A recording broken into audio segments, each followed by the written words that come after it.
And they're also trying to protect the image of the army. Misogyny and sexual abuse at the heart of the Royal Military Police. Crime covered up by the very regiment charged with policing the army. That's the claim of this whistleblower, a sergeant who served in the RMP for more than a decade. Treatment of women in the RMP, it's just toxic, degrading and disgusting. Amy says the military police protects abusers, including sex offenders, within its own ranks.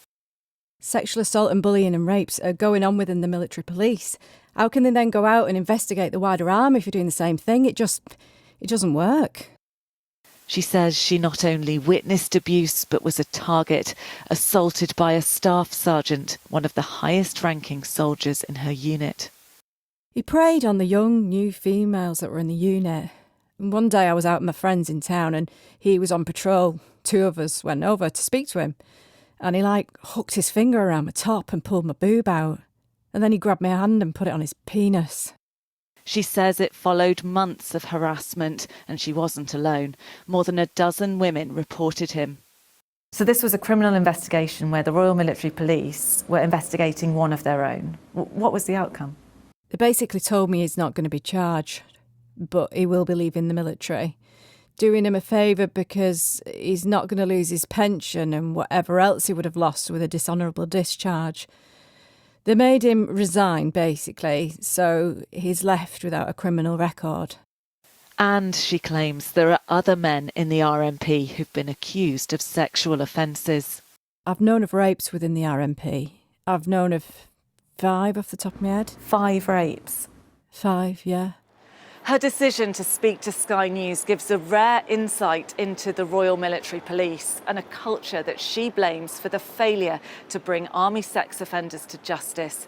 Her first-hand account will reinforce the view of many women that the RMP allows men to get away with sexual abuse. Earlier this year, an inquest into the suicide of gunner Jaisley Beck found she'd been failed by the army after reporting sexual assault. Since then, Sky News has reported claims of widespread abuse from army women, prompting Katie to contact us. She began her career in the same division as gunner Beck. She too was sexually assaulted.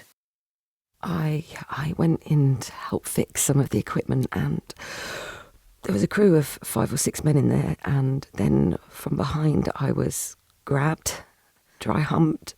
There was laughing amongst them. I just wanted to get out. When I left, I reported it to my line manager, and he laughed.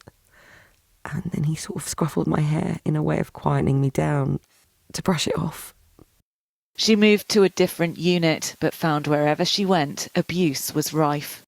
I was sexually assaulted again by a line manager. I was groped, essentially. I tried to report it. She assumed her chain of command would contact the military police, but they didn't. There was no investigation. I was then told off for reporting it, saying that it was unnecessary.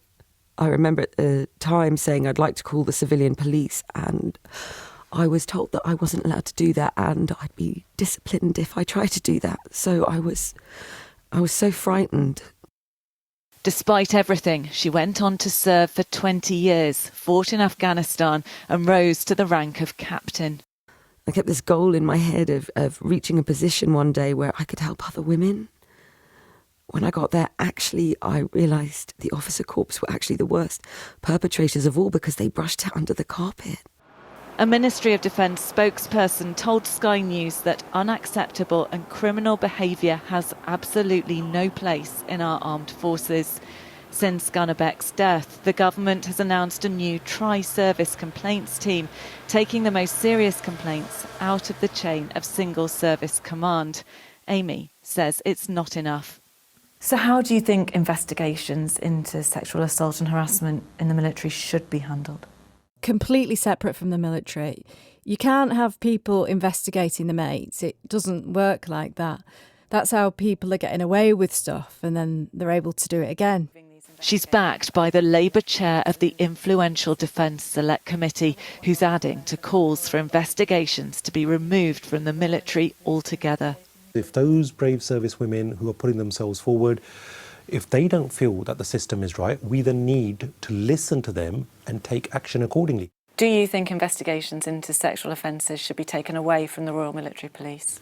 Look, incidents of sexual violence and sexual assaults should be dealt with not by the Royal Military Police, but by civilian police and by civilian courts. And that's what Labour backed in opposition. As a Labour MP, what would you say to your party now in government that hasn't made this change? I hope that the government will be making that substantial change in the very, very near future. In fact, they should do it ASAP. Is it in the interest of the RMP to turn a blind eye, protect the reputation of the army at all costs, with victims of sexual abuse paying the price? Becky Johnson, Sky News.